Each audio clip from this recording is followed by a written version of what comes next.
mga kapuso! Juggling work and hobby si Alden Richards na naghahanda na para sa lalahukang long-distance triathlon kahit abala sa showbiz commitments. May isa pa raw siyang nilook forward this March at ichichika yan ni Aubrey Carampel. Running and cycling in the past. Ready na si Alden Richards to level up his cycling game.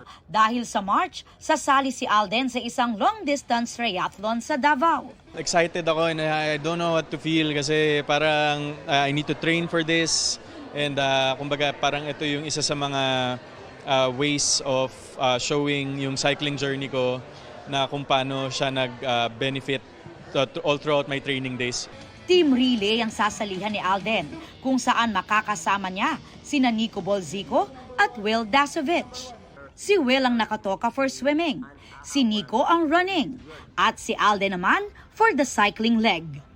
Kapansin-pansin na nagbawas ng timbang si Alden bilang paghahanda na rin sa sasalihang race.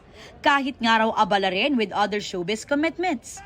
Malapit na rin kasing magsimula ang pagbabalik ng Kapuso Dance Reality Competition na Stars on the Floor.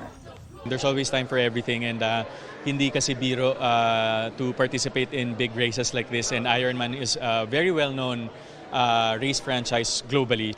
Bukod sa kanyang triathlon race, may isa pang nilook forward si Alden this March. Ito ay ang makalipat na sa kanyang ipinapagawang bahay na nagsisilbi raw motivation niya to work harder.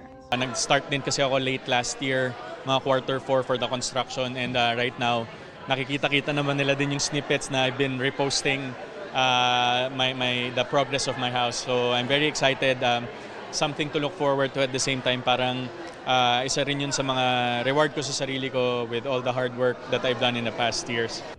Aubrey Carampel, updated sa showbiz happenings.